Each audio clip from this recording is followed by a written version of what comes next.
I did not cry, but I wanted to. Standing in my own kitchen, watching my son-in-law slide a manila envelope across the granite countertop like he was doing me a favor, I felt something I hadn't felt in 40 years. Not anger, not fear. Something quieter than both of those. The feeling you get when you finally understand that a person you loved has been a stranger for a very long time. My name is not important. What matters is that I am 67 years old. I spent 31 years building a heating and air conditioning company from a truck and a toolbox into something that employed 42 people. I never took a sick day until my wife passed, and when she did, I sold the company, paid every employee a severance that made grown men cry in my parking lot, and I retired to a house on the water in coastal South Carolina that my wife and I had picked out together in a magazine years before either of us could afford it. The house has 4 bedrooms, a wraparound porch, a dock, and a small boathouse my father-in-law helped me build the summer before he died. My wife's handwriting is still on a piece of masking tape inside the pantry door. She labeled the shelf where she kept the dry pasta. I have never moved it. My daughter married a man I will call my son-in-law because that is what he is, and because the name I would choose for him at this moment is not appropriate. They met at a corporate event. He worked in commercial real estate. He wore good suits and had excellent posture and said all the right things at dinner, and I noticed early on that he never once asked me a question about myself. He asked my daughter questions. He asked me statements. He would say things like, "I imagine retirement must feel like a reward after everything you built," and smile and wait for me to agree. I agreed because I was trying. My daughter loved him.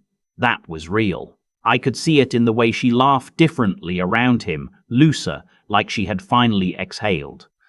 And so I told myself that my discomfort was my problem, that I was being protective in the way fathers are, that I should give him time. I gave him 6 years.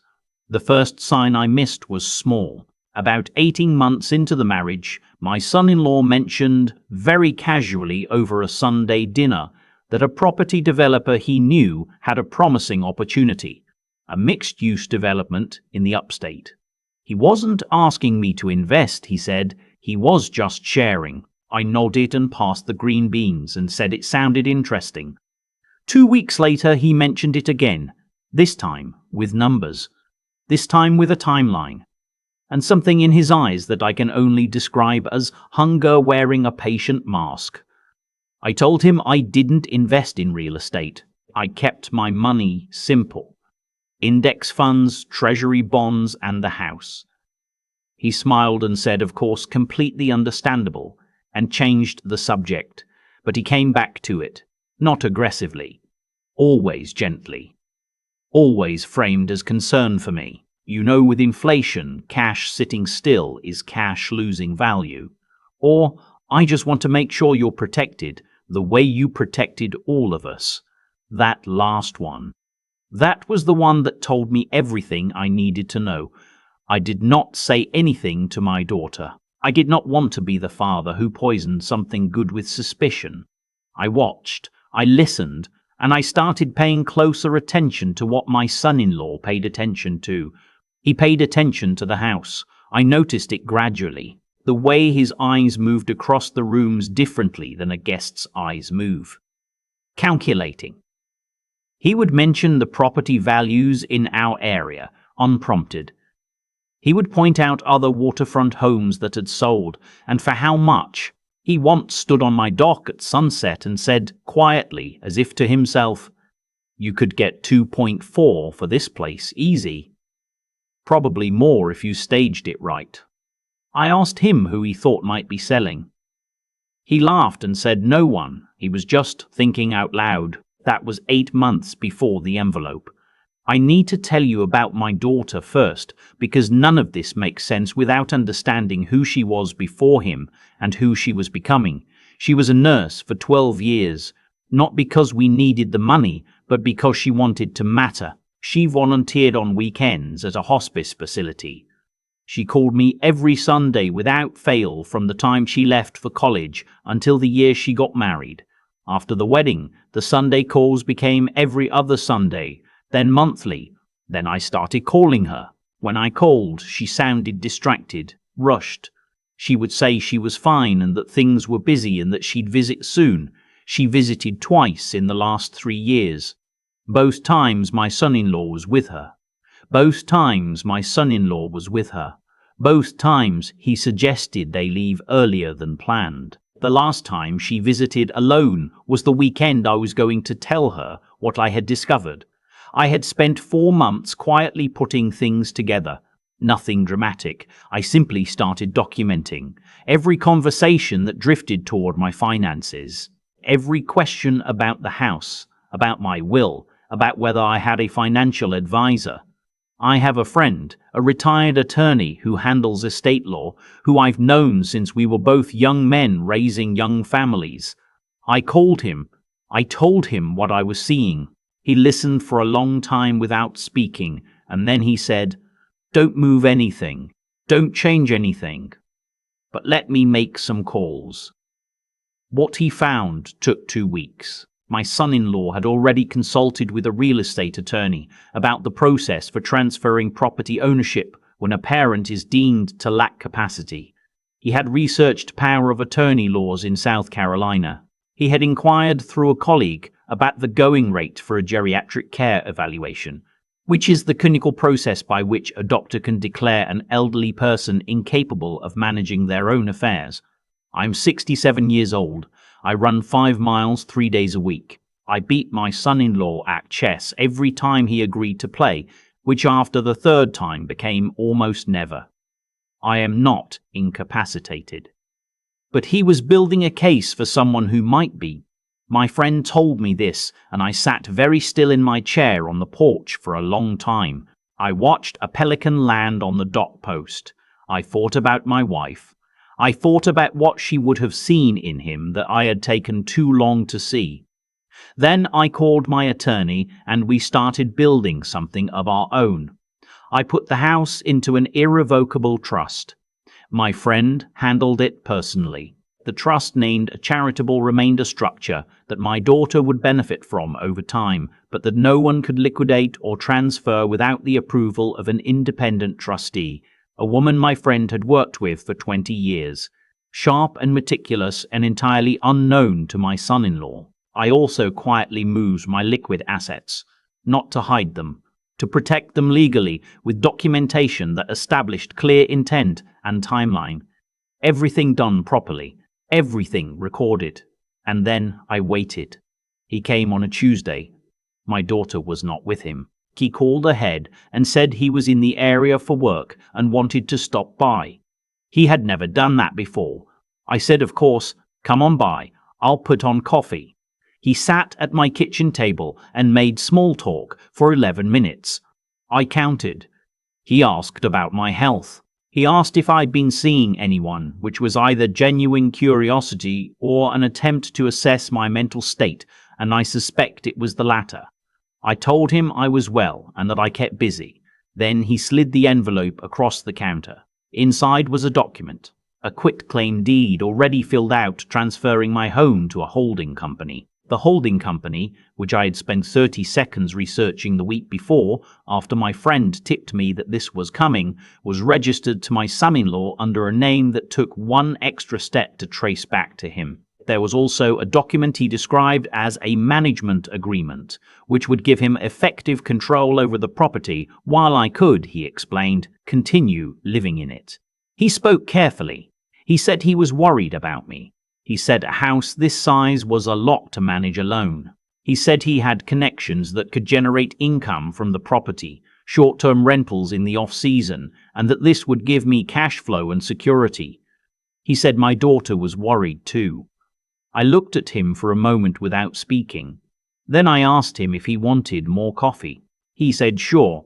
I poured his coffee and set it in front of him and sat down across the table. And I told him I needed to read the documents more carefully before I signed anything. I told him I was sure he understood. He said, of course, completely, take all the time I needed. He was relaxed. He thought he was winning. He left 40 minutes later with his unsigned documents and his confident handshake and his good posture. He texted my daughter that he had stopped by and that I seemed well but a little tired. I let 3 days pass. On the third day, I called my daughter and asked if she could come down for the weekend. Just the two of us.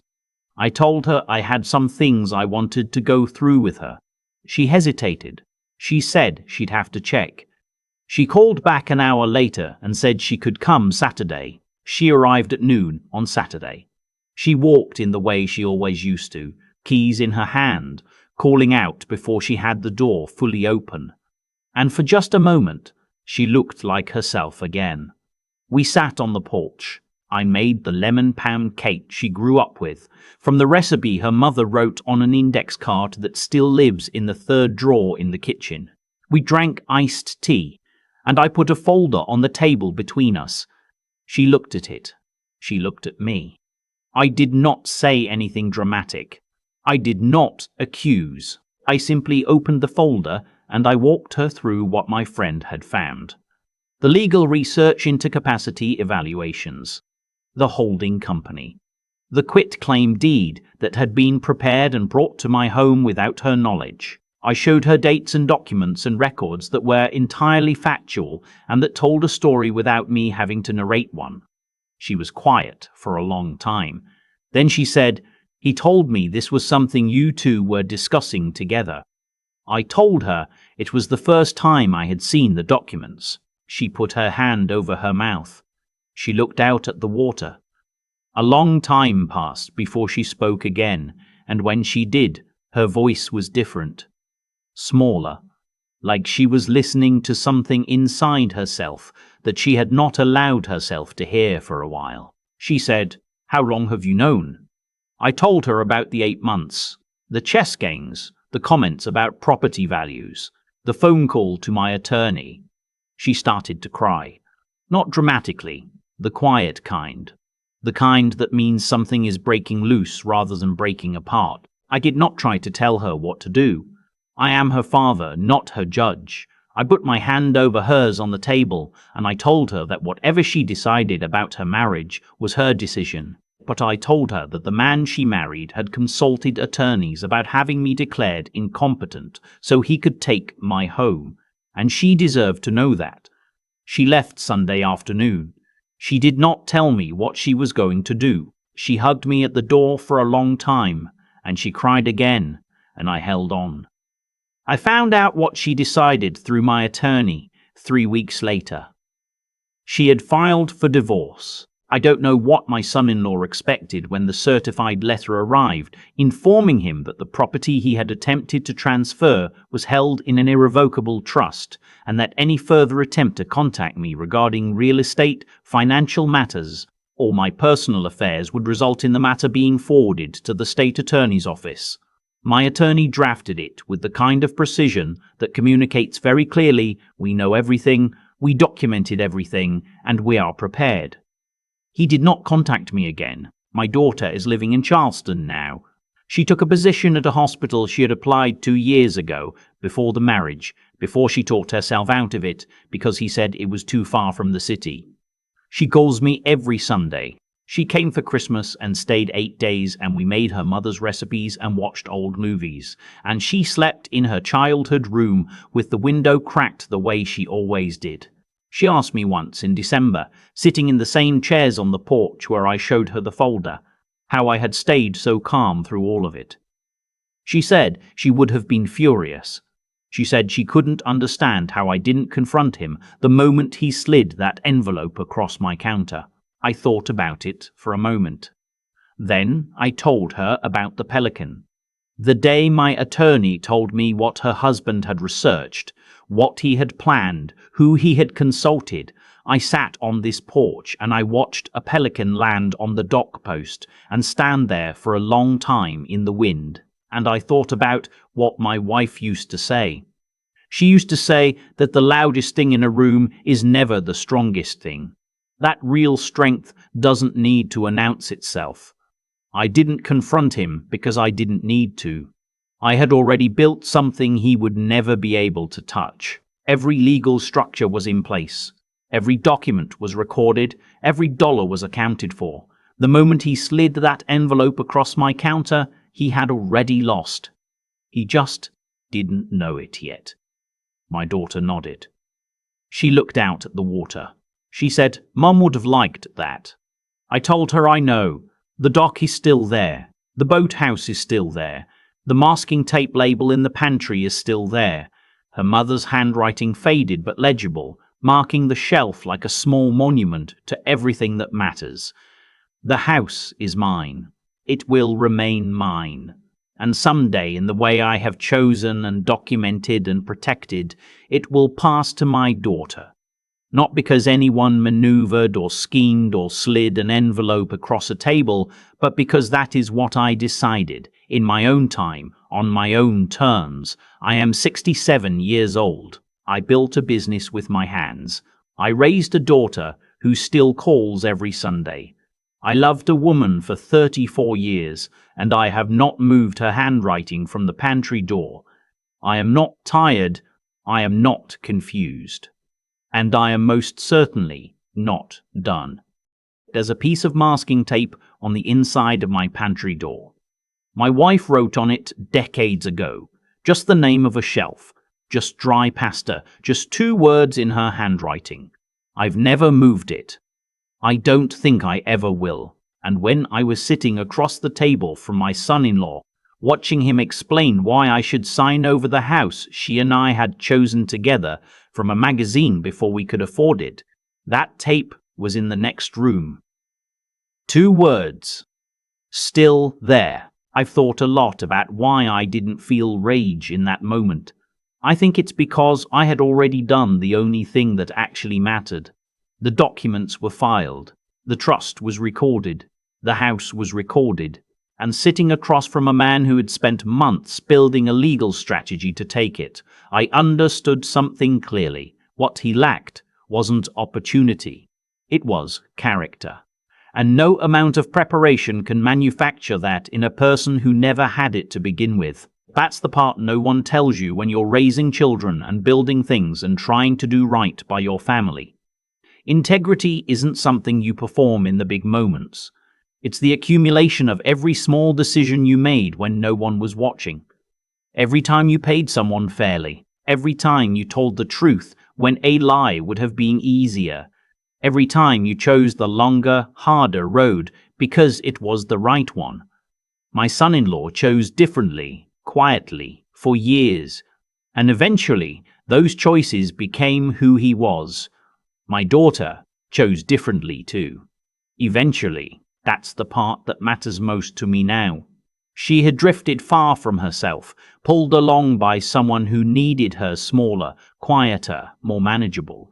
But the person she was before him was still in there. I know this because I watched her walk through my front door on that Saturday and call out before she had it fully open, the way she always used to. That person didn't disappear. She was just waiting for the truth to give her room to come back.